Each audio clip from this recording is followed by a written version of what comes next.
Two Theories of Reality. I'm Professor Borrowdale, and today we're going to talk about Socrates' defense before the city-state of Athens in the Apology. But before that, just a brief recap of what we did last time, and just a reminder, if you have not taken the syllabus quiz, you should do that right after class, because I'm going to be doing my administrative drops, which means I go through my list and see who didn't take the syllabus quiz. I'm like, oh, who are you? I don't know, you don't seem to be engaged in the class. And there's like, I think I've got 5 people on my wait list. So make sure to do that right after class. Or if you haven't, just maybe if you're in the class here, talk to me. If you're not in the class, send me a little message or something. Let me know that you're really sorry, but you'll do it right away. Okay, so make sure to do that. Make sure to pick up the book at the bookstore, or if I use copy, floating around someplace. And that's it for administration. Make sure you've read the syllabus. That's the point of the syllabus quiz. So if you're doing the syllabus quiz at the last minute and you do the quiz before taking before reading the syllabus, then go back and read the syllabus, because there's important information in there. Okay, so let's go back to what we're talking about, like sort of in a big discussion about the nature of truth and knowledge and reality and how those concepts are interrelated. And if I were to pick like one principle in philosophy that's like fundamental and on which all the rest of philosophy lies, and where most students and most philosophers go wrong, it's in this subjective-objective distinction. If you've ever read any French and German philosophy, every other page, subject, object, but they're totally confused on the subject. So, and generally speaking, if you look at European continental philosophy, sometimes it's not really synonymous, but it's related to postmodern philosophy, and you get the same, and basically it's warmed over relativism. It goes all the way back to this guy named Protagoras, and I'll just mention him, since we're going to talk about the ancient Greeks today. Protagoras,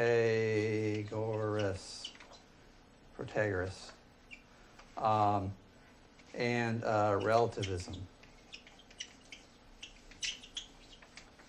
And his view is that human beings are the standard of truth and value, and whatever you believe is true for you. And he gives the example of like, well, you're in a room. When you say it's hot, that what you really mean is I feel hot or I feel cold. And his idea is that there's no objective truth of the matter. It's like just whoever can convince everybody else that their view is true. And I suppose if you're a cynical person, you might start thinking about that, particularly if you're obsessed with politics. People will say things like, well, there's no objective truth. It's like, who has the power? That person has the power, they're the one that control the narrative, right? And a lot of the postmodern philosophers are all Marxists and communists, and they're focused on these relations of power, and basically using truth as a wedge to try to push their agenda. I like to suggest that's a bad idea, and that true philosophy isn't about trying to pull the wool over other people's eyes. It's not trying to get people to bow their knee to your ideology. It's not about trying to grab power. It's about a dispassionate search for the objective truth about the world. And so going against Protagoras was Socrates.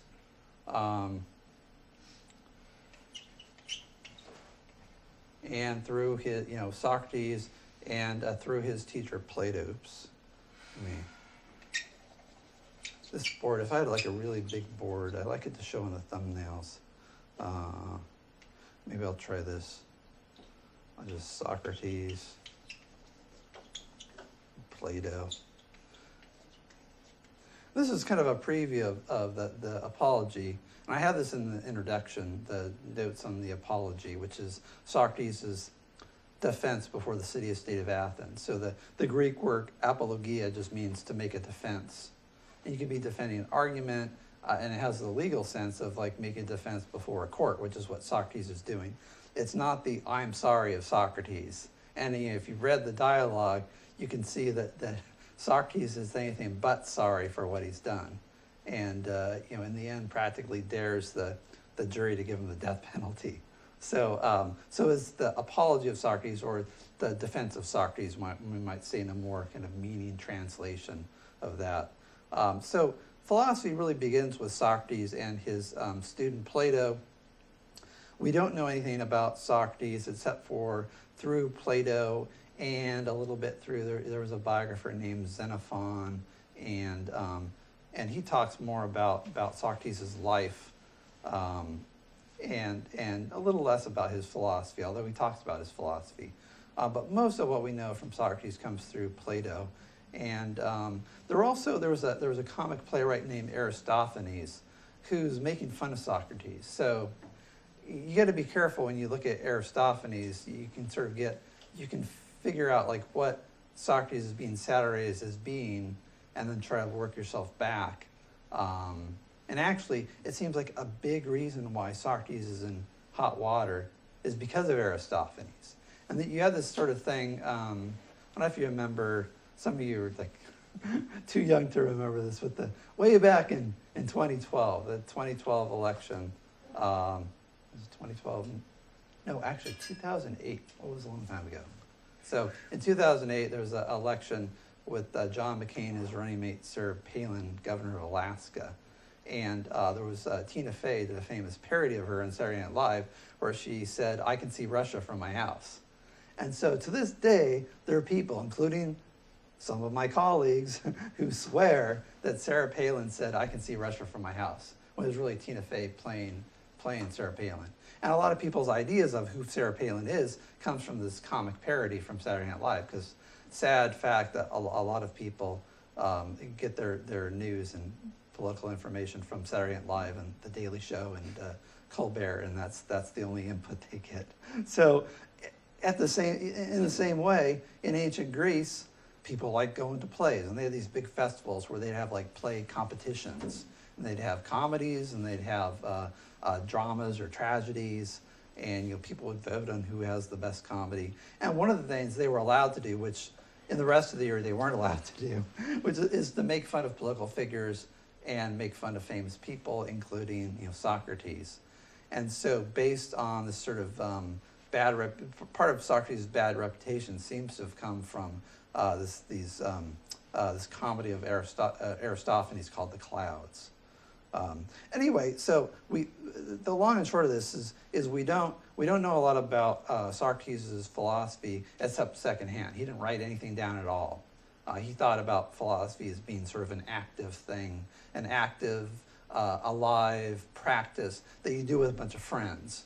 And the idea that somebody's going to sit in the corner and write it all down, make sure to get it all down, was just not sort of his thing that he did. Now, Plato is a big literary guy, and he thinks the back and forth is really important. That's why we get the Socratic method through him. But Plato thought it was really important to write things down. And it's lucky for us that he did, right? Because then we got this stuff today. And then Plato had a student named Aristotle who kind of totally changes over the philosophy and goes off in a different direction. And we'll talk about him a little bit. I think when we talk about arguments with the existence of God, we'll talk a bit about Aristotle. Aristotle got sort of adopted as a Christian saint, and is referred to St. Thomas Aquinas, who's the biggest name in medieval philosophy, as the philosopher. He doesn't even say Aristotle. He says, "The philosopher says," and he'll quote some passage from him. And this is really what we get. We don't have like an intro to philosophy. I just want to, if you go on to philosophy, it's good to know some of these things. They're really the fathers of what we might call analytic philosophy, which I think about as being real philosophy. I knew someone, they took an intro to philosophy class, and they were using like Michel Foucault and I don't know, forget who else, like maybe Hegel or something like that. And they're like, philosophy is a bunch of pretentious crap. I'm never taking a philosophy class ever again. And I was like, well, if all my exposure to philosophy was like Foucault and Derrida and Hegel and Heidegger, I think it was a bunch of pretentious crap too. So that's his other school. This is a continental. I'm painting with a bit of a broad brush. Continental or postmodern philosophy.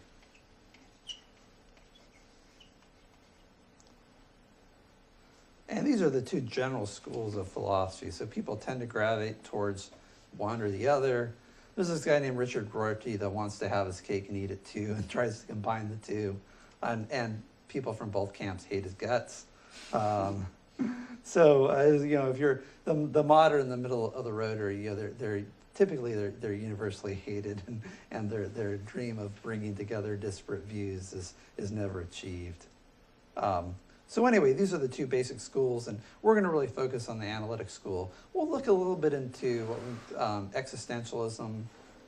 Leo Tolstoy, even though people think about him more as a novelist, he writes this sort of philosophical treatment, or say a long essay or a little, a book on a monograph, we might say today, a little book on the meaning of life called "What I Believe," and he'll be our nod to existentialism and continental philosophy. And I think when it comes to like the meaning of life, the continental philosophy approaches the question in interesting and important ways. So, and I think that, and then we'll look at another analytic philosopher who will be a good contrast, Bertrand Russell, and you'll kind of see the different approach. But generally speaking, the continental and postmodern philosophers, they take relativism to heart, and they say, it's that there's no foundation to thought or approaching the world, that truth is relative,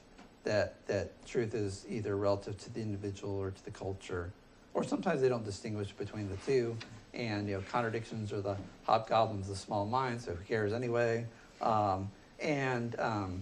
It tends to also be the relativistic philosophers, the postmodern philosophers, tend to be very jargony. They also tend to be steeped in Marxism, which is another reason to avoid them. But even if you want to read and you understand the stuff, I challenge any student to try to read a book by Derrida or something by Heidegger. Just pick it up, start reading a random passage, and compare that to anything we're studying in the class here. And I challenge you to make sense out of it. There was my advisor when I was a grad student. He had a little thing on his door that said, Jacques Derrida was actually coming to our school to give a talk. And he's like the postmodern philosopher, father of deconstruction, loved in the English department, I think scorned in some philosophy departments, celebrated in others. So he's notoriously obscure in his expression. I think he does it for a reason. And anyway, so he's got he's giving a talk, and there's like a little excerpt of his talk, what he's going to talk about. And my instructor, I wish I would have gotten a picture of this or something like this. This is before cell phones were ubiquitous, and it said, "I will give $100 to anyone who can tell me what this means." And back in the 90s, $100 was something, right? So, and there were no takers. Nobody even tried. So, so that's my take on the continentalists and the postmodern philosophers. But really, I think it's best to interpret them as the heirs of Protagoras, as the heirs of relativism, whereas Socrates and Plato are the fathers of analytic philosophy, and they're trying to be trying to take logic and reason and use those not to try to grab power or for personal gain or to pull the wool over other people's eyes, although Socrates is accused of that. But they're trying to use logic and reason to understand the world and to understand it in its most general way. So, so we started out talking about these two sort of ways in which people think about truth. And you think about, there are these two ways, these two sort of, what do you call these? Let's just call them, there's concepts. Philosophers are all about conceptual analysis. And there's the subjective and the objective. Analytic philosophers are also all about not just reason, but they say language is really important. And it's really important to be precise about your language. And so the statement, these sort of statements you make, you have to define your terms. You want to be clear on what you mean. You don't want to have any vague terms that nobody knows what they mean or can mean a bunch of different things at once. And so you think about the kind of statements you make, like the subjective and objective statements, and what do they mean? So, so you think about like, I feel, right?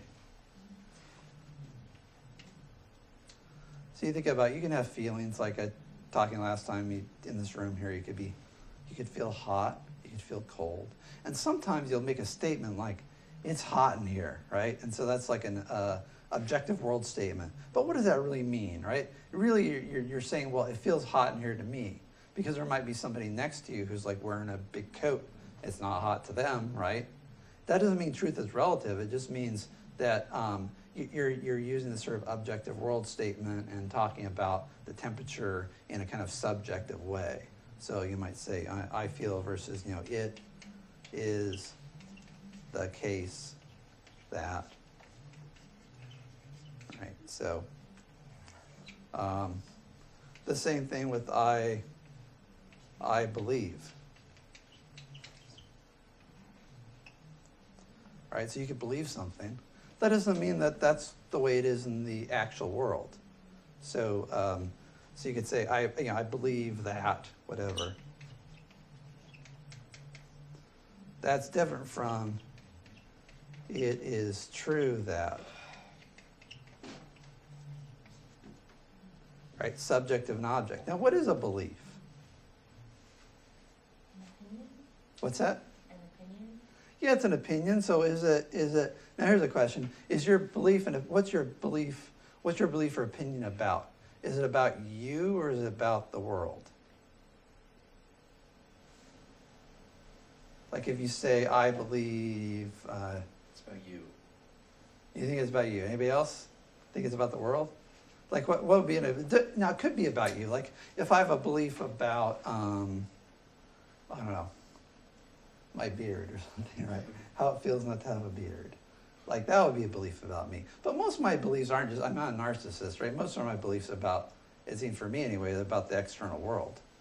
Like if I believe it's raining outside, is that a belief about me or is it about what I'm experiencing or is it my sensations or is it about the objective world? About subjective world? Yeah, it seems like it's about, like what it refers to and what it's about is the objective world. Now, it's still a subjective statement, right? It's a subjective, the philosophers call this a propositional attitude. This is a fancy word. We're saying that there's this proposition, it's raining outside, and then subjectively I'm related to it such that I see that as being instantiated in the world. I think that it is the case that it's raining. So there's the I believe part, which is about, this is my belief about what's going on outside, right? But there's the objective world part, which is like, it's about what's going on outside. Now, if my belief, what does it mean to say my belief is true? Like my belief that it's raining outside. There's a correlation with reality. Yeah, it correlates with reality. It corresponds with reality. So if I say it's raining outside, and we pull up that little blind there, we walk outside, and it is indeed raining inside, then my statement is true. Note this has nothing to do with the proof, right? What if I say it'll be raining for the next hour in here, and then I say prove my statement is false, and look at each other for a while, and then maybe somebody like heads to the door. It's locked. Can't get out, right? Somebody else goes to the blind, tries to pull it up. It's like nailed in place. It's glued to the window. You can't open it, right? So at a certain point you think, well, maybe somebody picks up their phone, right? Tries to call. Oh, there's a cell blocker in the room, so you can't call out, right? You're thinking, this is kind of creepy. Borrowdale's off his rocker. I'm calling the dean of students, right? Or what, after class. But you wouldn't be able to tell, right, whether it was raining or not for the next hour. You wouldn't know whether you wouldn't know whether my statement is true or false. And I suppose you could take testimony from people after class, maybe, right? So maybe this isn't the greatest example. But the idea is that my statement doesn't become true as soon as you get proof whether it's true or not. My statement is always true. It's true based on what's going on, whether or not you can tell or not, right? So proof and truth are different. The truth and justification are different things. truth is, to say a statement is true is to say that's how it is. To say that you can prove it means that you know how it is. So truth is the way the world is. And then proof is how you figure out what's true. And maybe I should write that down. So, because it's good, I think, to try to explain these in different words in different ways. Because it's not the words per se; it's the concepts. So truth, and there's lots of different ways of expressing the same concepts or the same proposition. So truth is, the way it is, man. It's how things are. And then justification or proof. This is how you determine what's true. So, and this has to do with finding sufficient evidence.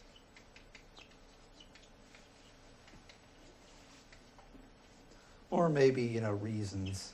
Sometimes you can figure out things out like a priori. Like if I say, I have a circular square in my pocket, right? And I say if I'm lying, I'll give you $100. But if it turns out I'm telling the truth, you have to pay me $100. Who would take that bet? Is that a risky bet to take? I have a circular square in my pocket. It's perfectly circular and perfectly square at the same time. It's also, one side is red, and that same side is also green. So if I made you that bet, and you thought about for a while, okay, this is like one of those like stupid bar tricks I don't want to get taken and you think about. If you thought it through, you think there's no way you could lose that. That's a bet you can't lose, right? Because being circular and being square are contrary properties. So it's conceptually, my statement's self-contradictory. It couldn't possibly be true, right? Because either something's circular or it's square or it's a third thing that's neither. But it can't be both circular and square because of the definitions of circle and square. So there you don't need any evidence of the senses, I suppose, maybe just to prove it. But before, it wasn't like you'd like do a survey of circles and you'd like go around looking for like circles and say, okay, there's a circle. Could that also be, is that circle also a square? Nope. Okay, there's one instance. And just go around and try to find circles that aren't also squares, or see if you can find a square without a circle. You just go out all day saying, poll your fellow students, right? Have you ever seen a square that's a circle or a circle that's a square? No, you think about it in your mind. You think about those two concepts and whether they work together. Or what if I say, I bet you $100 that my twin brother helped me bake a cake that I baked all by myself. So my twin brother helped me bake a cake that I baked all by myself. And I'll bet you $100 that's true. You wouldn't even have to know whether I have a twin brother, right? Because if he helped me bake it, then it's true by definition that I didn't bake it all by myself. That's a self-contradictory statement, and you can know that it's false, right? Because a contradiction can't be true. Because it can't both be true that I baked the cake all by myself and my twin brother helped me. So sometimes that's just my little hat tip to, you can have, evidence shouldn't be thought of just, empirical investigations using your senses or science or some kind of study or historical survey or something. Sometimes evidence, people distinguish between reason and evidence, and say reason is sort of conceptual, a priori thinking about things in terms of concepts and contradictions. And then then there's empirical evidence, which is the evidence of the senses. But so then once you reach a certain threshold, you get sufficient evidence and you can say, okay, we've proved that such and such is true. But a thing being true is different from being able to prove it. And this goes back to the example of God last time, right? So you think about, okay, does God exist? Well, there's two answers, right? So first you define what God means, and this is the analytic philosopher's approach.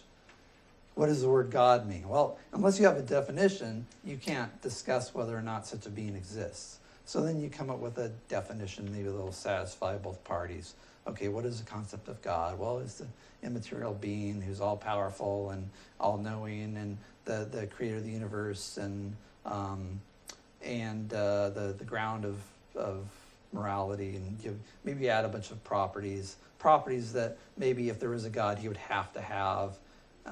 Maybe some that you think are pretty good. You just boil it down to say the essential properties. Like, if there is a God, here's what he would have to be, and here's the sort of the concept of God. And then you can argue about whether such a being exists or not. But given a certain definition of God, either God exists or he doesn't, right? It's not like God could exist for you but not for me, and me exist for me but not for you. It's that either there is a being of such and such description or it isn't, in the same way as either it's raining outside right now or it isn't, right? It's either one or the other. Now we might quibble on the definition, and we could quibble on the definition of raining, right? So we could define a certain threshold of precipitation if we want to get really technical and detailed about it. But given a certain definition of what it is to rain outside, or what we mean by outside, yada yada, right? There's always somebody in the background that's gonna, in the back row that's gonna say, oh, but do you mean, what do you mean by raining, and what do you mean by outside, and blah blah. So but we could define that really technically, right? We could, and a lot of analytic philosophy will spell out all these assumptions and try to eliminate objections. And so if we have a precise definition of what is to rain or what a God is, then we can have a discussion about whether such a being exists or not. But before we even start, we know either that being exists or he doesn't, right? Either it's raining outside or it's not. It's not like there's some sort of in between given a precise definition. So there's a difference between something being true and being able to prove it. So I talked about like the planet Pluto. The planet Pluto's always been out there, whether before we could prove that it existed. Somebody might have guessed that it was out there, right? And they would have been right, but they wouldn't have had knowledge because it would have just been a guess. I don't think that anybody could have any evidence that Pluto existed before we saw it in a telescope or had enough telescopes to see it. Or I think there might have been a time when we'd see like the effect on the other planets and somebody guessed. I don't know. I don't know enough about astronomy. Okay, so truth and justification. So truth is the way the world is. Justification is proof or how you determine what's true.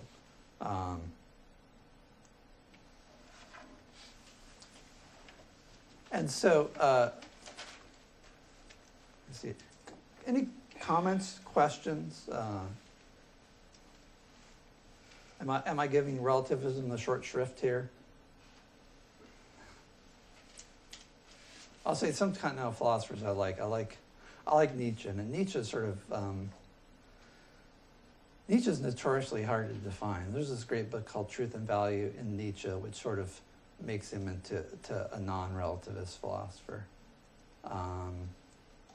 He says lots of different things which seem contradictory. So the question is which is the Nietzsche being serious and which is Nietzsche just sort of speaking imprecisely and off the cuff. And you know, when some guy's bread and butter is like aphorisms and stories, and you know, sometimes it's hard.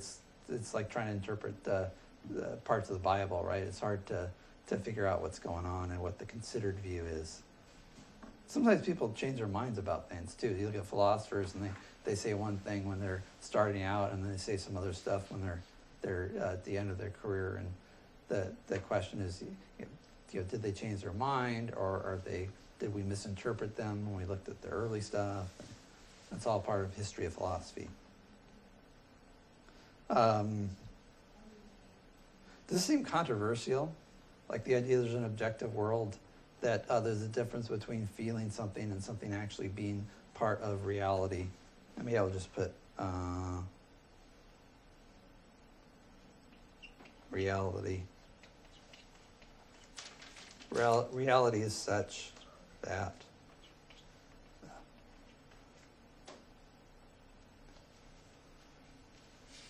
it's terrible. My handwriting is terrible in this. I like things to be able to show up in the thumbnail, but it's probably not for this one. Can you make your ink thinner? I could, but then it might even show up, it might not show up well at all. I'll experiment. I've got a lot of white space here I could move up and stuff. So, so there's a difference between, and maybe I'll just get another page here. Last time we were talking about appearance. Oops.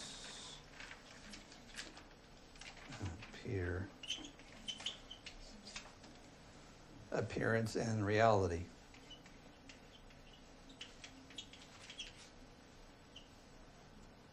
So this is, again, subjective and objective.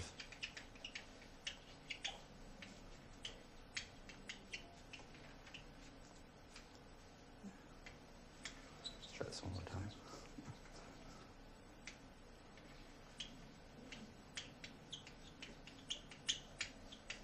I keep on adjusting this thing. I had it slanted back where it was easier to write on. Now it's back to its old state. Would it be like a bad idea to like study the objective nature of appearance, like that appearance is an objective quality? Now there, I think like the philosopher Kant thinks is really important. And his idea is basically we can't, and this is what we used to do in the epistemology or the theories of knowledge class. Kant says we can't get at the objective world directly. All we can know is how it appears to us and what the objective world would have to be like in order to give us such appearances, in order for us to have the kinds of sensations we have, in order for science to work, the world would have to be a certain way. So, and that's, there's big problems in epistemology. How can we know we can trust our senses and questions like that we'll probably delve a little bit into. But right now I like to sort of stick with the sort of the common sense stuff that everybody takes for granted about the objective world, or at least to describe. So you could say it's only appearance, right? And you could say maybe this is all a dream, and but then when it comes time to balance your checkbook or make sure you don't get a late fee for paying your fees late. I was forking over my $5,500 to UO today, and there's it was the 10-day grace period, and so did I sit there and think, do I really owe $5,500, or is that just a figment of my imagination? No, I wrote on the damn check, otherwise I'm gonna have to pay a late fee, right? So it's easy when you come into philosophy class to say, what if it's all a dream? But do you really believe that?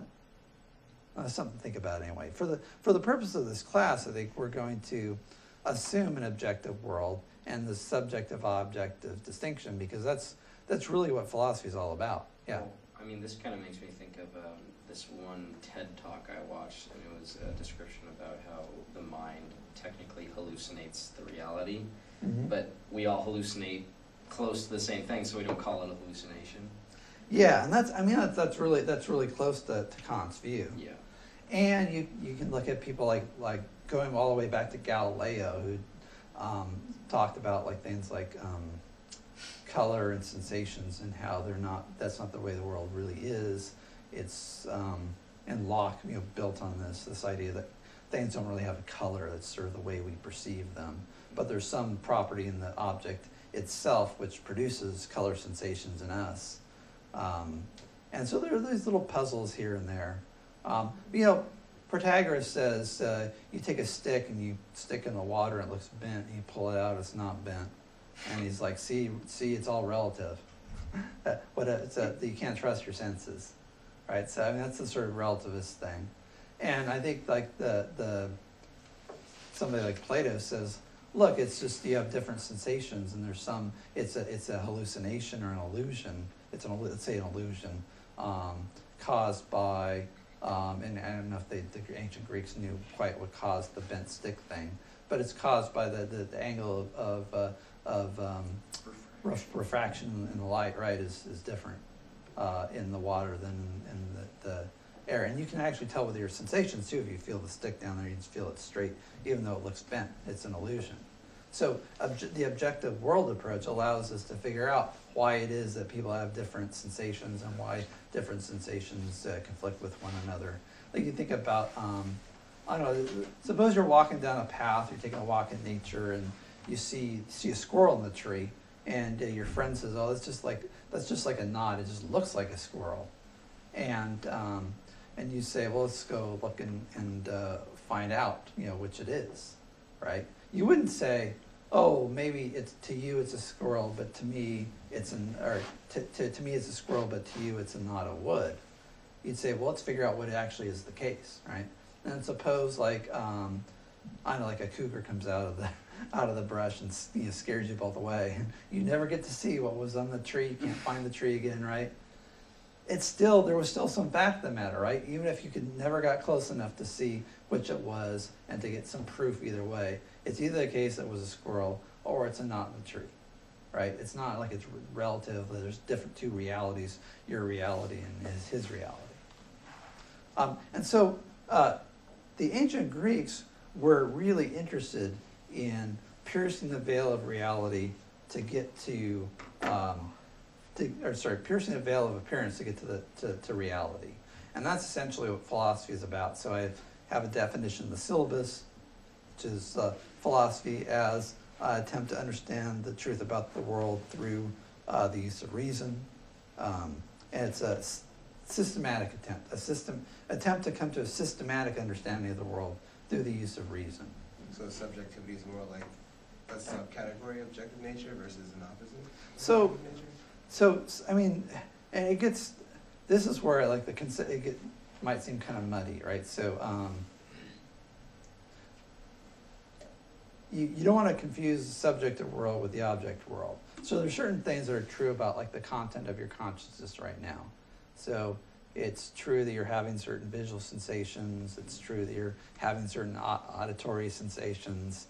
And there might be truth about like whether your perception of the air temperature and lots of other things about like your personal sensations. And it might have certain thoughts that I don't have access to. I don't know what you're thinking, right? So all those things are true about you, but they're also true about the objective world. Like the objective world includes you and all the states of your mind and body. But if you have a belief, like, what might be a belief? You might have a belief like, I don't know, Borrowdale must play a lot of World of Warcraft today, right? Because I have a cup that says World of Warcraft. But it might just be I got this cup because it was like big and plastic and holds a lot of water, and I thought the design was cool, but maybe I've never played World of Warcraft. So that belief wouldn't match up with reality. That's a belief you have. It's a subjective thing, but it's not part of the objective world. You have a belief that turns out to be false, say. Right? So that's a subjective-object distinction. Now, for yourself, most of the time, it's really easy to see whether beliefs about yourself are true, right? I mean, you know what you're thinking. You know what you're feeling. Although there's some people that have a hard problem with, like people with autism or Asperger's, sometimes aren't really sure how they feel. And they have to sort of like, and you get this kind of weird alienation from your own feelings or mental states. People have subconscious desires and drives that sometimes they're not aware of. So it's not 100% certain that whatever you subjectively feel or think is it's easier for you to tell what it is. Sometimes people can engage in self-deception and suppress things, and so it's not exactly that. But most of the time, you know what you believe, you know what you think, you know what you feel. So it's easy to see whether those things are true. But beliefs about the external world, those are a lot dicier, right? So to know about the external world, you have to rely on testimony or logic or empirical investigation of some kind. Okay, that's enough of that. Make sure to read that What is Truth handout. There'll be several questions on the first midterm on that.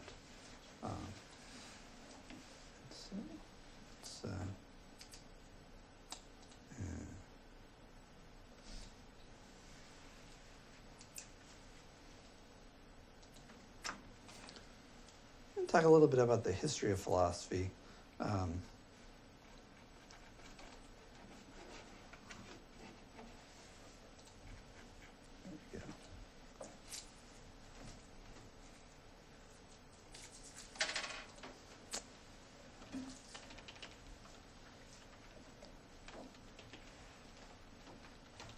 we'll take a break in 5 or 10 minutes here.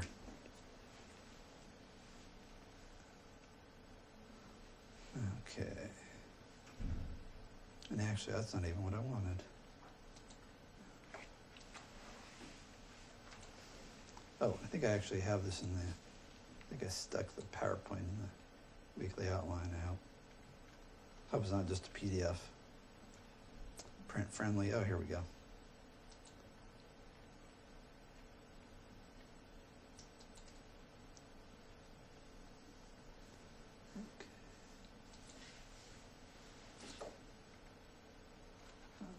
Oh. So that's what you're supposed to do for this week. Just as a reminder, take the syllabus quiz. This last year I didn't have the syllabus quiz, so you could not just log in the Moodle, but also take the syllabus quiz, pick up the book, and you go in your Moodle profile and edit it. It's always a nice thing to do. Have a little picture of you so I can connect the name with the face.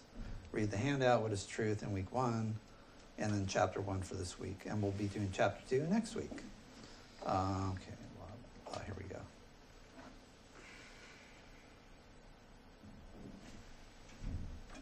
Okay, so what was there before philosophy? How did people figure out what they believed? Well, they had religion, right? So sometimes philosophers use fancy ancient Greek terms, mythos, and mythos just means religion in ancient Greek. So people had stories about the gods. And so to explain, like, why is water always falling from the sky? Why are there seasons? And the ancient Greeks had stories about that explained why things are the way they are. Also, people had culture. So one way you figure out, well, what should I do? What's right and what's wrong? And the answer to that was like, well, what is the practice of our tribe or our city? What have our ancestors always done, right? So you have traditions, cultural traditions. And then you can think about religion as being sort of a part of the cultural traditions, but I think also distinct from, say, taboos or regular practices about, social obligation, about rules about marriage and family, about social status, how you treat your fellow human being, who's your friend and who's your enemy, right? That's all part of culture. And religion is usually mixed up with those things, but religion is about the gods, right? It's about the supernatural. And whereas culture more has to do with like human relations. And so, but people didn't, before philosophy, people didn't think, well, okay, these stories are really nice, but are they true? You just accept them as like, this is the way it is. The same thing with culture, they'd say, oh, well, a man's only allowed to have one wife. But why? What if I want two? What's wrong with that? Or you think about all the other things that we sort of accept as you're not supposed to eat that thing, or what might be like cultural taboo or maybe obligation that you might rethink. That's something that everybody say in the United States accept as sort of the way things are, but you might ask a question about.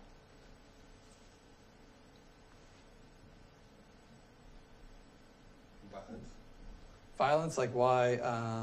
So violence never solved anything, right? I hear people say all the time, like, violence solves a lot of things. Like if a bully's picking on you, and you're like, I'm going to tell the teacher, right? He's just going to pick on you all year. If you turn around and like sock him on the jaw, and then after he goes down, you start punching and kicking him and kick the hell out of him, he's going to leave you alone. Now, he might get together with his friends and try to jump you after at school, but typically you punch a bully and you've like asserted your dominance, right? They're gonna leave you alone because the bullies tend to pick on the weak and defenseless, right? So that might be a thing. Like I remember when I was a kid and I get picked on, and I listen to what my parents said. Oh, just tell a teacher, don't get in a fight, blah, blah, blah, right? I remember the first time I like punched a bully. It felt really good.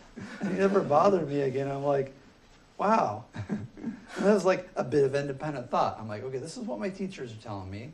This is what society's telling me. This is what I see in the after-school special. This is what my parents are telling me. But maybe I'll try something else, right? So, and so I tried something else, and it worked. I'm like, oh, this is great. I got a new cultural practice now. And sometimes prevailing wisdom turns out to be wrong.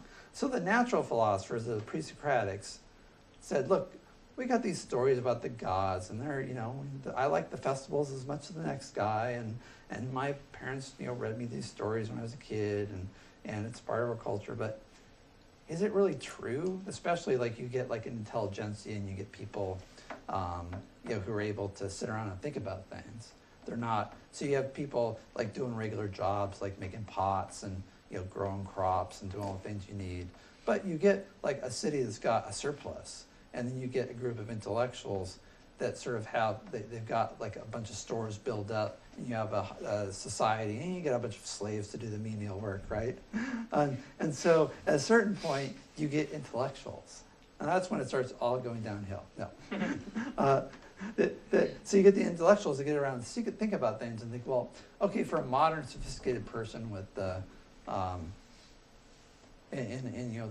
high society who's literate, who's thinking about, able to think about life, these stories, it seems like they're for children. And how could a person living in the modern world, how could a person take these seriously? So they started thinking about these stories and even about the culture. And one of the things that happened was you run into people that have different religions, and you think, wow, their religion is silly. Well, my religion, on the other hand, my religion is true in every way, but their religion is superstitious nonsense. But people, who engage in critical thinking were thinking, well, that guy, he probably believes in his religion the same way I think about my religion. Maybe we're both wrong. Maybe it's because we're raised in a certain way that we accept these things uncritically, and maybe we should think about it. And so you get people like Herodotus talk about, they looked at, the ancient Greeks buried their dead, and the Persians cremated them. And the Persians thought it was terrible to take a person's body and let it rot in the ground. That was seen as sacrilegious. But the Greeks, on the other hand, thought it was sacrilegious to burn a body. That was desecrating a corpse. And so Herodotus said, well, look, this is this weird thing where everybody thinks that their own way of doing things is right. But that raises a question well, maybe these cultural practices seem like they're not part of reality. They're part of these sort of subjective attitudes that people have. So people started rethinking these things, and instead of explaining things in terms of religion, they came up with what we might call science, or the beginnings of science. And instead of just going by culture and tradition, they came up with ethics, and thinking in terms of abstract ethical principles instead of tribal customs and taboos. And so let's take a brief break, and we'll come back and talk about this some more.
back. So we're talking, we left off about the pre-Socratic philosophers, also called the natural philosophers, because they're doing sort of proto-science, the first baby steps of human beings understanding the natural world. And so they're called the pre-Socratics because they come before Socrates, who's really the father of philosophy. And they're doing something that's sort of, overlaps with philosophy, but isn't different in important ways. So these guys are the first scientists. I'm putting scientists in scare quotes because the scientific method really doesn't come along until Francis Bacon, in the Enlightenment. So, but what they are trying to do is they're looking for rational explanations for the workings of nature. So they want to understand, like they're interested in weather patterns and what causes the turning of the seasons and what causes clouds and they would get these weird funnel clouds in the Mediterranean that they're fascinated with, and they're wondering what caused those. And just take, for example, the change of the seasons was one thing that they were trying to figure out. So what before the natural philosophers, how did this go? Well, why do the seasons change? And they had the myth of Persephone. So in the myth of Persephone, you have essentially a story about a kidnapped goddess. So Persephone is kind of hot. She's a babe, and Hades, king of the underworld, wants to make her his wife. So what does he do? He comes up to the surface and goes and grabs her and takes her down to his deep, dark abode in the bowels of the earth. Yeah, so that's the way, if you were like, if you had a lot of power, that's sort of what you would do, right? If you saw somebody that looked good to you, you just take him and make him your wife. So this happens, and there's a couple of artistic renditions. This is a common classical theme. There's a Bernini statue. You can tell she's not into him, right? She's not going willingly. Here's actually something that's maybe, fairly early period, around maybe the time of Socrates. Here's a bas-relief, similar, probably, again, very early. And here's a highly stylized, this is done in the 20s. See, Persephone looks like a flapper. Hades peeling out in his chariot there. So Hades kidnaps her and takes her to the underworld and makes her his wife. So what happens as a result? Well, her mother, Demeter, the earth mother, is the one that makes the crops grow. And so because her daughter is gone, Demeter is very sad, neglects her work, and the earth gets cold and dark, and she cries and her tears fall from the sky, right? It's winter time. Or, otherwise known as Eugene. So she looks around for her daughter, finds out that she's down on the earth, and she falls into this depression and neglects her work of making things grow out of the earth, and she cries and her tears fall from the sky. And so that's what happens every year. And so, but why the sort of cyclical thing? Well, in the story, there's like permanent winter, and so people are kind of upset about this because nothing grows, and people the gods appeal to Zeus to do something about it. So Zeus has to intervene, and he kind of brokers a deal. So there's another artistic depiction there. Here's Demeter.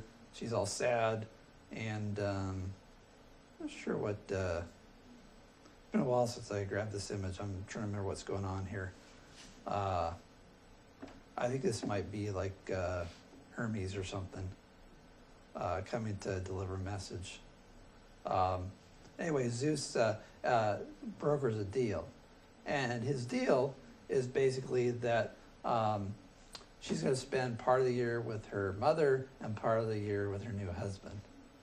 And there's one that sort of involves some magic pomegranate seeds, so we need to get into that. But basically, Zeus brokers this deal where he splits the difference, where she spends half her time with her mother and half her time with her husband. And so this is why half the year it's cold and dark and rainy, and half the year it's sunny and warm, or, and again, this is the Mediterranean climate, so you'd have to have a different myth with Eugene.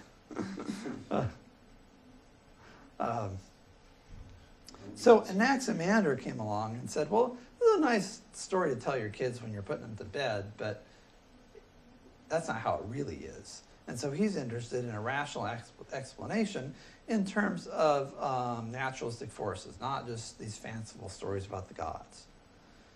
And so he says, if you're going to figure out what's going on, you have to think in terms of these impersonal naturalistic forces, pushes and pulls.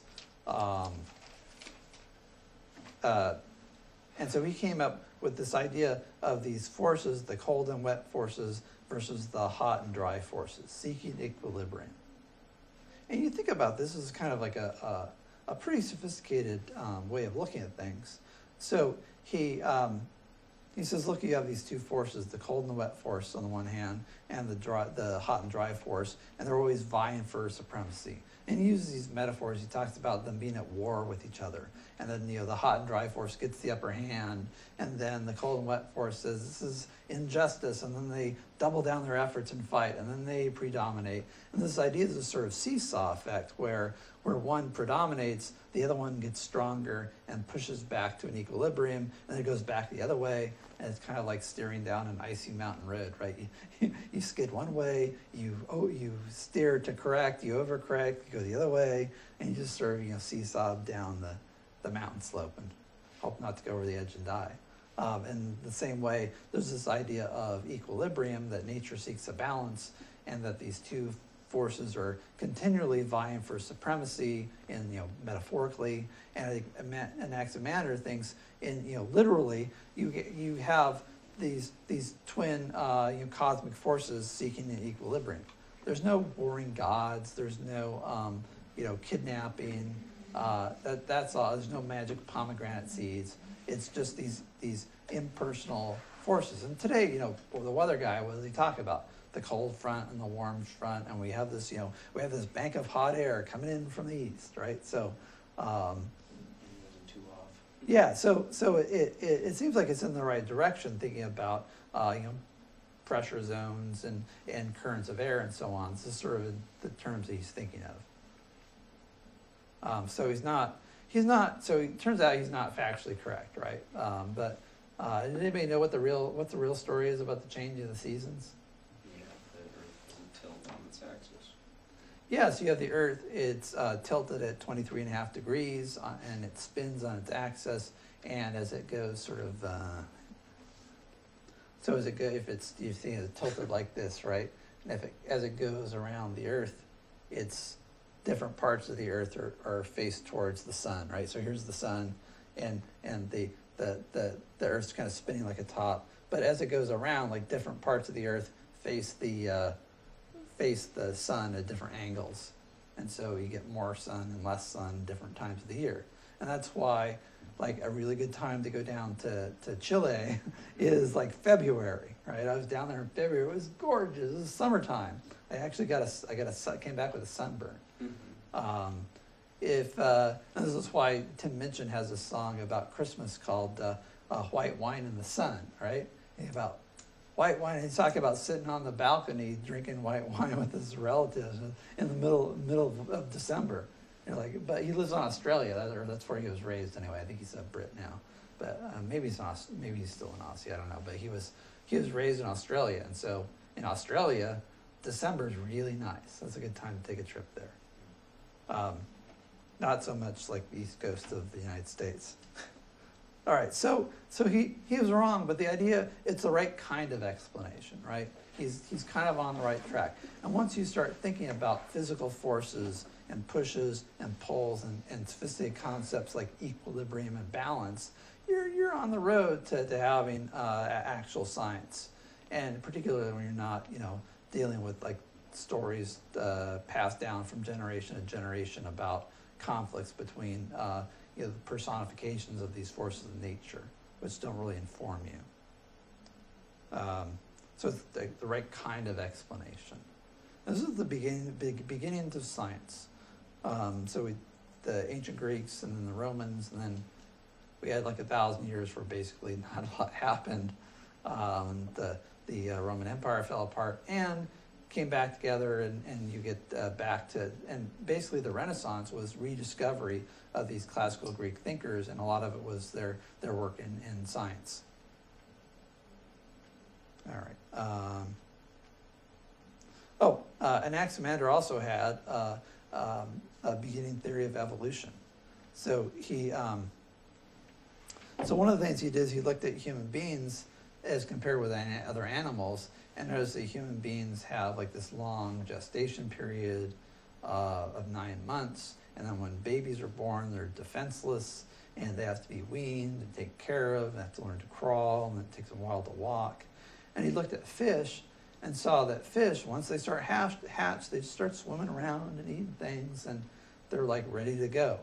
And so he hypothesized that human beings must have evolved from a simpler form, the fish, and developed, and as they developed, had these other features and the long gestation period, because he thought that they wouldn't have survived if they started out that way.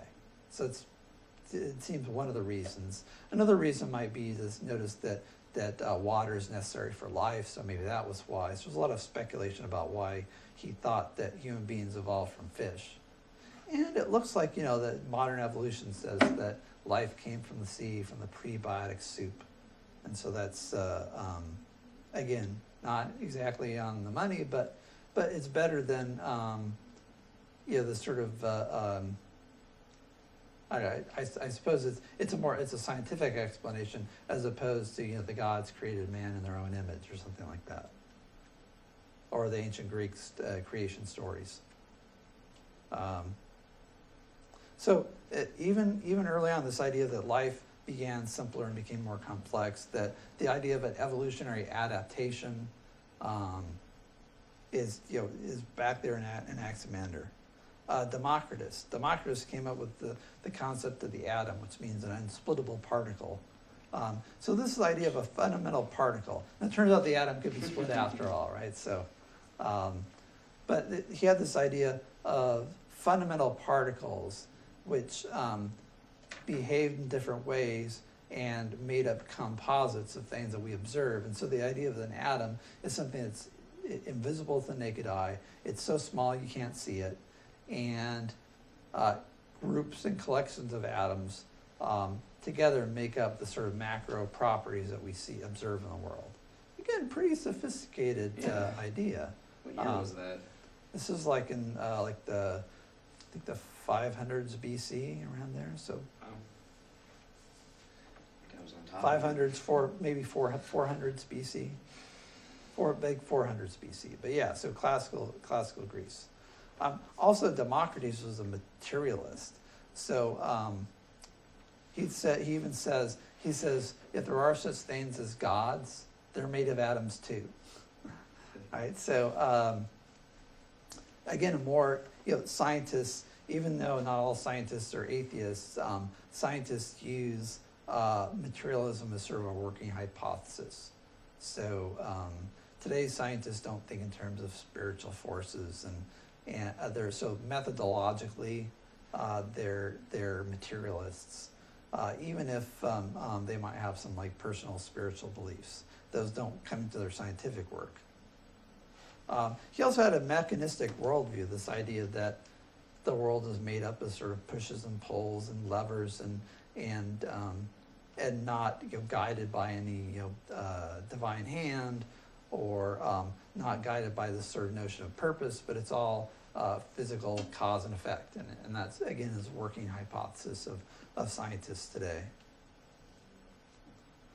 He also had this idea of probability in nature, And so actually gives a defense of free will by saying that in your brain, the atoms in your brain don't always, follow determinate laws of cause and effect, but sometimes for no apparent reason, an atom will swerve in one direction instead of another, and that's what happens when you make a choice that's out of character, or when you think you go one way or the other, and when things are unpredictable. That's this element of probability, and that's what makes room for free will. And we'll see later on when we talk about free will that Karl Popper comes up with an argument based on the same sort of argument based on probability in defense of free will. And this, I suppose you don't want to read too much into this, but this is sort of the quantum physics models of the universe say that there are elements of probability, that we don't actually live in the deterministic world. Anaxagoras. So there's three guys. There's Anaximander, Anaxagoras, and Anaximenes. I think we're just going to talk about Anaximander and Anaxagoras. So Anaxagoras is actually mentioned in the Apology, and he says, the sun is a rock and the earth a moon. So what do you think he meant by this? The sun is a rock and the earth a moon. Talking about the earth rotating around the sun? No, but that's an interesting thought. I don't know if he actually. The Greeks actually did know that they hypothesized that the Earth rotated around the sun. Aristotle famously rejected that, and this is one of the reasons why in the Middle Ages it took so long for people to bring that back, because Aristotle said it, I believe it, that settled it. There next to like the spontaneous generation of frogs are probably Aristotle's two, most embarrassing moments. But here, what do people think about the sun at the time, or the moon? Thought it all were, well, I don't know. Well, people worship them as gods. Helios is the sun god, and they worship the moon. And you see, look at the moon up in the sky. It's a luminescent body, and there's this idea it's divine, and it filled people with awe. And so or Anaxagoras comes around and says, you adults worshiping the sun, it's just a big burning rock in the sky. And you know what the moon is? That's like the earth as like a barren rock. So basically the moon is a big barren rock that's not on fire, and the earth is just like a big rock with stuff growing on it, right? So, and this, again, there's this idea of the natural world and debunking the belief in the supernatural. And so this idea basically that celestial bodies, the stars, the sun, and the moon, they're part of the natural world. They're not the realm of the divine. And he also had this idea that everything's made of the same stuff. And this idea of, he called it the boundless. There's this sort of stuff that everything comes from, this kind of, you think about like being a void. It's kind of like the steady state theory, I think, before people came up with the Big Bang theory. This idea there's a sort of constant rate of creation and destruction in the universe, and this sort of place where things are coming from. And so this is idea of, like, again, the fundamental stuff the universe is made out of, and that the stuff on the earth is pretty much the same as stuff on the moon. So the stars are made of the same stuff. Everything's part of the material world. And it's sort of an anti-supernatural view. And at the time, you think about this guy, it's kind of like, think about Sam Harris or Richard Dawkins or some of the new atheist movement, right? People, they love him or they hate him, right? And a lot of people have, particularly people of faith, have animosity towards the new atheists, like Harris, Dawkins. Who else am I missing? Daniel Dennett. These philosophers and scientists that try to debunk claims of the supernatural. And so in the same way, Anaxagoras had sort of a mixed reputation. Some people thought he was a celebrated scientist. Other people thought he was trying to tear down people's faith in the gods. And Socrates is associated with these natural philosophers. And this is one thing that he's charged with actually at his trial. So there's another group of people called the Sophists. So Sophist literally means wise man. But what the Sophists did is they taught argument and rhetoric for a fee, and the operative word here, important word being fee. So they would teach you how to win in court even when you had no case, how to get elected to political office by pulling the wool over people's eyes, how to cook up a fake Russian dossier on your opponent to try to make him look like a sexual pervert, and so that people from the more moralistic political party won't vote for him. How to avoid prosecution for mishandling classified documents, right? So that how to basically win in life, and then it wasn't like these guys were all sleazy. How to be a better person, how to win friends and influence people, right? So some of these guys are sort of like Tony Robbins or Brendan Burchard or Dale Carnegie, right? Sort of helping people learn how to win at life, to be more successful in business and your personal life, including things, how to be a good citizen. As well as lots of other things. So the idea is they would teach you how to be wise, but you had to pay up, and sometimes you had to pay up a lot. And so they had this reputation for trickery, subterfuge, low morals, and being this opportunist. Sounds like a book I bought not too long ago, Use and Abuse of Logic. Yep. Yeah, and so this there's probably a joke in ancient Greece, what do you call 1,000 sophists at the bottom of the Mediterranean Sea? A good start, right? So it's that people, people paid them, and people, some of them had reputations among certain people, but generally it was sort of like lawyers. There was distrust, and they're seen as being kind of sleazy. And this. And one of the things that they were said to do is make the weaker argument defeat the stronger. So the idea is that you can win an argument even if you're wrong, even if the facts are otherwise, through verbal trickery, through just being a really good arguer. Like, I have this is what my wife says about me. She says it's not fair when I argue with her because, I do this for a living, and she's just an amateur. So even if I'm wrong, I always win the argument. And she's frustrated to no end about that. So the idea is that it doesn't matter who's right and who's wrong. It just matters who's got the better argument. Even if your argument's totally weak, if you dress it up in the right way, if you push it in the right way, if you know all the little tricks and fallacies, you can fool people into thinking that you're right and that they're wrong. And the Sophists did really well for themselves because the city-state of Athens was all about politics and all about suing your neighbor, even more so than American culture, if you can believe it. So so it's all about winning arguments, and so the Sophists were hired guns to help you win arguments and be persuasive, and that was the most important thing in Athens. And so they did very well for themselves. And let's see. And I'll say too that so Socrates is I have that here. I'd say he's accused of being a natural philosopher and a sophist. Think about how can you be what's wrong with being a natural philosopher? Well, the idea is that you're an atheist who's trying to destroy people's faith in the gods. And, church and state are one. It's the city-state of Athens, named after the goddess Athena, right? And they worship the Olympian pantheon, this hierarchy of gods.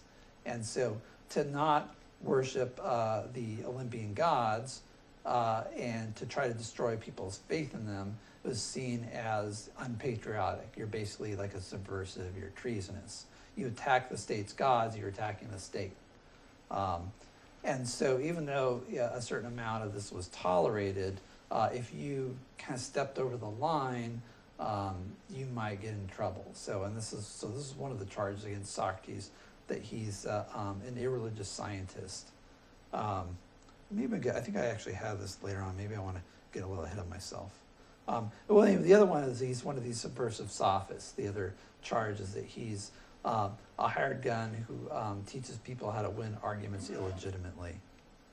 So, but what Socrates is actually doing is he's drawing from both these groups. So he likes the rational theory building of the natural philosophers.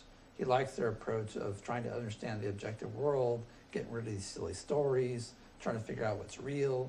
But he wants to understand not just like the natural world and all the sort of mechanical forces that make it work. He wants to understand reality in general. He wants to understand the nature of reality and the nature of particularly the spiritual world, the nature of the material world and how the two are related, and then also the things like ethics and politics are of special interest to him. And but then how does he do this? Well, he uses the argumentative techniques of the sophists, and so he combines the sort of idea of making a theory about reality, and then applies it not just to the physical world but to everything, and then uses these argumentative techniques that the sophists came up with to try to make money, and says, well, what if we use all these argumentative techniques and use them to try to figure out the truth and to follow the truth wherever it leads. And we can do this thing where we get a group of friends together and I'll take one side and you'll take the other side, and we duke it out rationally and see who wins. And this idea is the truth is going to win. And so whoever has the best argument, that's who you should go with. And this is what you see Socrates do in the dialogues of Plato.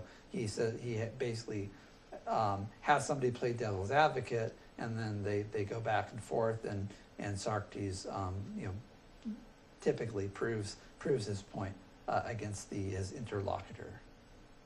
And so Socrates is really known as the father of philosophy because of that. It's not these pre-Socratic philosophers who are just doing something a little different. They're more interested in the physical or natural sciences.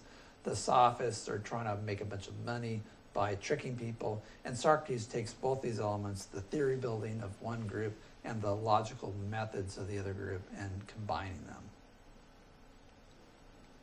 So he wants to understand the world in general, not just astronomy or biology or physics. He wants to understand reality in total. And in his trial, he says he's not really interested in the natural world, but he doesn't see much wrong with it. And also he's interested especially in this idea of virtue, and what makes a person good, and why. One of the subjects of one of the dialogues is, why do some of the best men have the worst sons? Right. So you see, especially you see this with really famous people, and they do some great things, and their children are all just often so the worst sort of person. And the question is why? Why is that? And this other question is, can virtue be taught? Is one of the things that he was interested in. Do people just get bad seeds that people just turn out to be bad or good, or can you raise up a child to be good, and can you take a bad man and educate him and make him good? And Socrates had some friends and lovers that were really of a bad sort, that sort of, I think, vexed him, and they would always they would listen to Socrates and they would try to be good, and they would always end up being bad. So this is something he thought a lot about. Also his the nature of knowledge, what is it to know something? This is something that also fascinated him. So he's put on trial when he's an old man. He's in his 70s. And there's 3 ambitious young men in the city And they're self-appointed. So these three guys, they're basically the Greek legal system is all civil law. So if you want to, if somebody committed a crime, it would be up to typically the victim's family to prosecute, or their friends. And so you would, write out an indictment, file it with the court clerk, and then they'd, give a summons to the person who's accused, and you take them into court, and then they'd have to defend themselves, and there'd be a jury there and panel to vote on guilt or innocence. This is the first, this is the basis of our legal system, the jury trial. There were no like career prosecutors. It was all like private parties that you basically have to sue someone for murder, or for property destruction or what have you.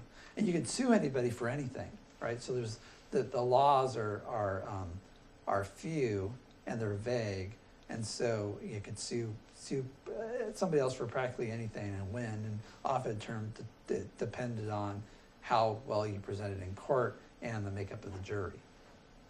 And so we have Antiochus, Miletus, and Lycon. You see them referred to in various places. Again, I mentioned that the apology means defense. It's Socrates' defense. And so this is, again, by Socrates' student Plato. There's no other account of this except for there's another guy named Xenophon who gives a slightly different take on the trial. Also keep in mind this is a biased account, right? This is Socrates' side of the story. We don't have any work by Antiochus, Miletus, or Lycon about how things went. And so that's something to consider when you're reading this. It's all through Plato's eyes.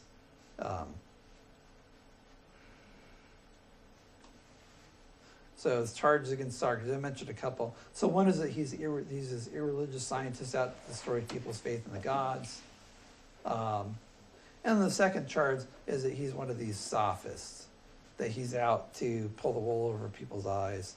And as for the first charge, Socrates says, well, I've never really been interested in natural sciences. I don't see anything wrong with them. And for the second charge, he says that he's never charged anybody a fee, and that he's lived in poverty all his life. And this really irritated his wife, because Socrates is like one of the most famous men in Athens, and he could have been really rich, and he could have charged a lot of money. But Socrates prided himself in not charging for his teaching. And part of it, he had this kind of shtick that he said he really didn't know anything, and so how could he instruct people if he didn't know anything himself? And he'd say, all I do is ask questions.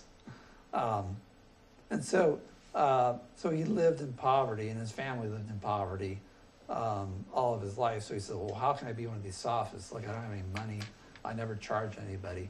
And the thing that the sophists do is they're out to trick people, they're out to trick people to make money. And so, but I don't make any money, so how could I be a sophist? And then both these things, he talks about this play, The Clouds, by Aristophanes. And in The Clouds, you have this kind of like a charlatan or a con man named excuse me, named Socrates, and he had this school called the Thinkery. And what do you learn at the Thinkery? You learn how to make the weaker argument defeat the stronger. And so there's this old man who's like always in debt. He runs up all these debts. He doesn't want to pay them. He's like, I'll go to the Thinkery and I'll learn how to get out of debt. I'll learn how to like basically run up all these debts and not pay them, and live at other people's expense. So he goes there, and Socrates tries to instruct him, but every time he teaches something, the guy forgets it because he's old. He's going senile. And Socrates says, look, I can't teach you. You're unteachable. And so the guy says, okay, well, I'll tell you what, I'll get my son I'll send my son to you, and you can teach him, and then he can teach me. And Socrates goes for that. So the son goes in there, and the son's a quick study and learns all this stuff. And so then he comes to his father and says, "Oh, I've graduated from the thickery." and then he says, "You remember when you beat me when I was a kid?" And then he starts beating up his father, and his father's like, "This is dishonorable for a son to beat his own father." And he's like, "Oh, well, it was okay for you to beat me. It's okay for me to beat you. That's why I learned the thickery. And now I'm going to give you a philosophical argument and another punch to the jaw." And then so he's like, basically, and he's like, "And I'm going to give you all these other arguments about why it's okay to beat you and how I can do anything I want." And so basically he's been corrupted by the thickery, and he can use philosophical arguments to justify any kind of bad behavior. And so his father's dream of, being a deadbeat, is crushed, and basically he's, hoisting his own petard, I guess, right? So, and so this is like the gag here is this, this it's a comedic story about a school for con men and the old guy. They're making fun of like the guy that can't remember stuff, right? They're making fun of old people and people that are dishonest and deadbeats. And the idea is the deadbeat can't learn anything, so he gets his son to go try to figure out how to con people, and then his son cons his own father and turns into a moral reprobate, right? And this is the reputation that the sophists had. And Socrates says, look, the reason why people are out to get me is just because it's because they think I'm the Socrates and Aristophanes play, but it's just a play. That's not me. And the same thing in the clouds. Socrates has like a he's like up in a basket in the air, is hoisted himself up on the air to try to peer closer at the clouds to understand the nature of the clouds, right? And then he's like walking along and he falls into a hole, because he's staring up at the sky trying to discern the nature of the stars. And so he's made into this sort of madcap scientist. Again, Socrates didn't have any interest in this, but he says, look, this isn't what I did. This is just a play.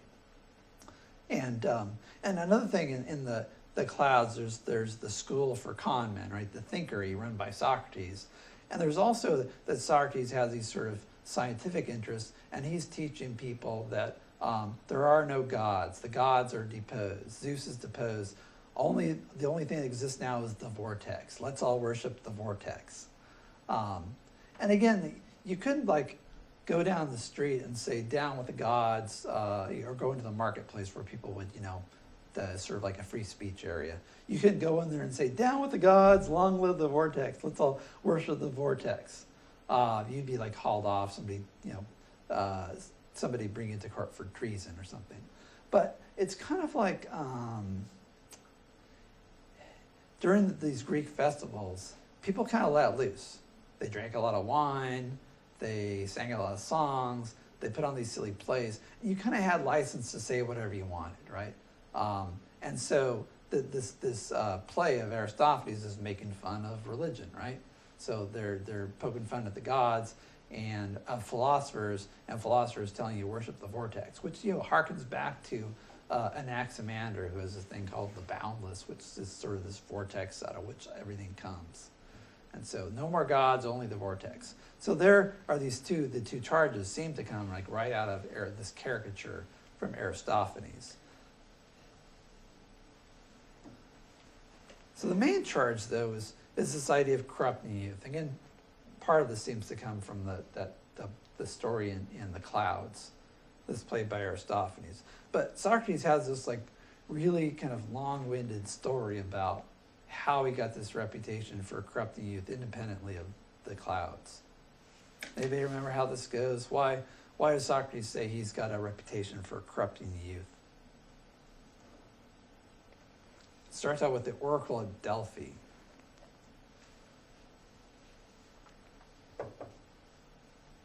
Well, in the interest of time, let me just go over this briefly then. Oh, so the fourth charge is that he's a religious heretic. So here, this is going to come out later on. So he's charged not only with being an atheist, but also with being a heretic, which means you're teaching something. You have strange or foreign gods. This idea you're worshiping like the gods of Persia, the Greeks' enemies, or or some other group. So if you again, the festivals was one thing, but like during the rest of the year, you had to worship the state gods. If you're worshiping some foreign god, you're going to get in trouble. So here's the an artist's conception of the temple complex at Delphi. There's a big temple to the god Apollo, and based on the ruins that are there. And here's what it looks like today, or part of it anyway. The ravages of time. So here's something that's again a vase that might have been around maybe a couple centuries later, but around the time of Socrates. See, so this is sort of like the ancient version of like the psychic hotline, right? So if you had some big decision you want to know, should I plant grapes or should I plant olives? Should I marry my sweetheart or should I abandon courtship and go for someone else? Should I go into business, and which business should I go into? Right? What should I do with my no-good son-in-law? So the people would have these practical everyday problems, sometimes morally complex and vexing, and instead of going to a therapist or calling the psychic hotline, they try to get a word from the god Apollo. And so the Pythian priestess, or the priestess of the god Apollo, would speak under the inspiration of Apollo. And she had this you see she's holding a little bowl here. That's for pool gazing. So you would gaze into the reflection of the pool and see things. And so she would look into there, and she could foretell the future, and she would speak under today we might say, like, she'd channel the god Apollo and speak in his name and tell you what you should do. And so people, you give your little donation at the door, and you come in and with your question, and the god Apollo would answer it through the priestess.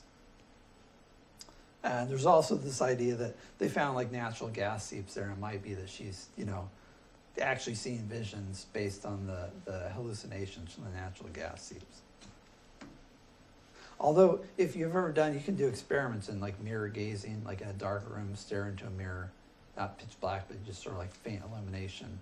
Or if you stare into a reflecting pool long enough, you'll start to see things after a while. It's kind of part of sensory deprivation. So Socrates has this friend named Chaerephon. And Chaerephon, he's just as a lark, right? His curiosity, he decides to ask the priestess if anyone's wiser than Socrates. And the priestess says, no one is wiser. Right? So he's like, oh, this is great. I'm going to tell Socrates. So he goes and hunts down his friend Socrates and says, hey, Socrates, I talked to the oracle. I asked her if there's anyone wiser than you. And she said, no one is wiser.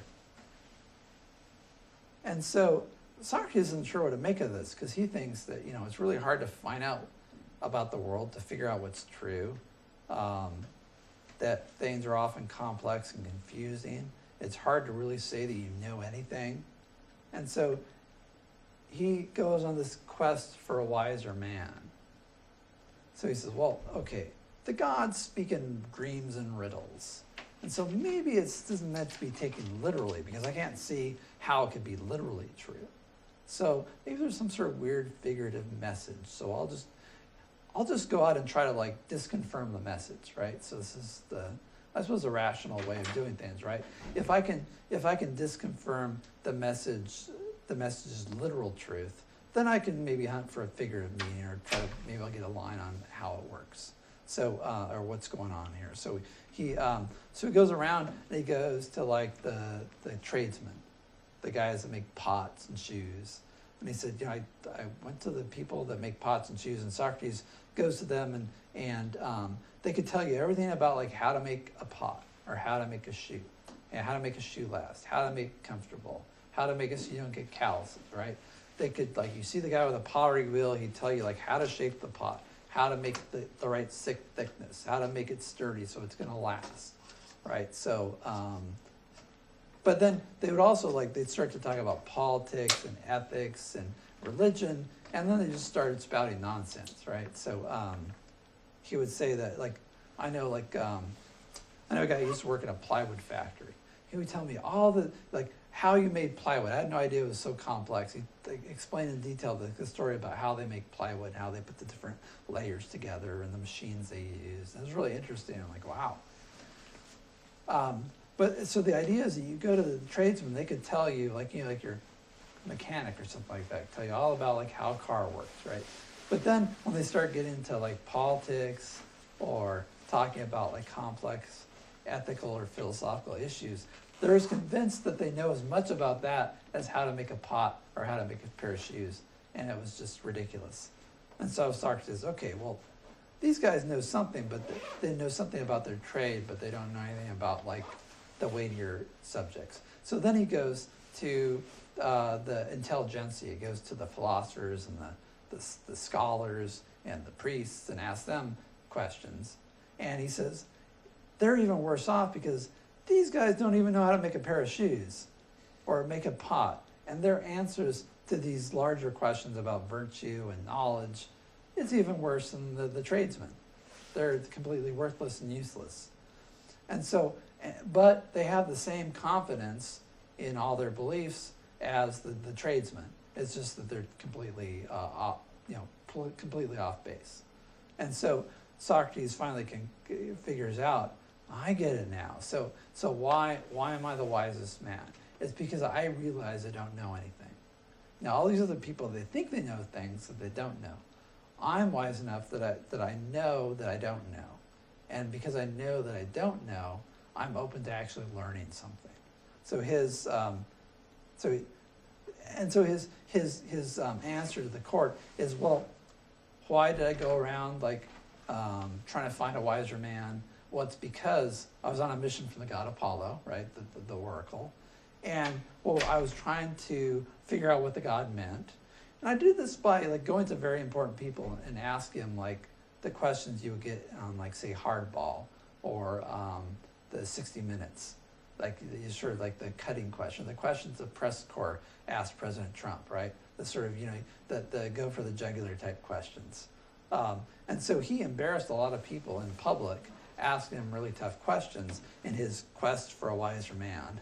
And basically was his idea is, well, I'm going to show that I'm going to look for a wise man. In the process, I'm probably going to make idiots out of a lot of people. But I'm doing the Lord's work. So that's how he gets into trouble. And Socrates goes around with his cross-examining people and asks them questions, gets them to contradict themselves, makes fools of them. And then you get these sort of layabout young men in the city that have nothing better to do than follow Socrates around and watch him, make mincemeat out of his latest victim. And they think, hey, this is great. Hey, maybe I'll try this. And so they start doing it too. So you have this, after a while, you have this little army of Socrateses going around grilling people and trying to make fools out of them, get them to contradict themselves, and causing trouble, right? So this is this idea of corrupting the youth.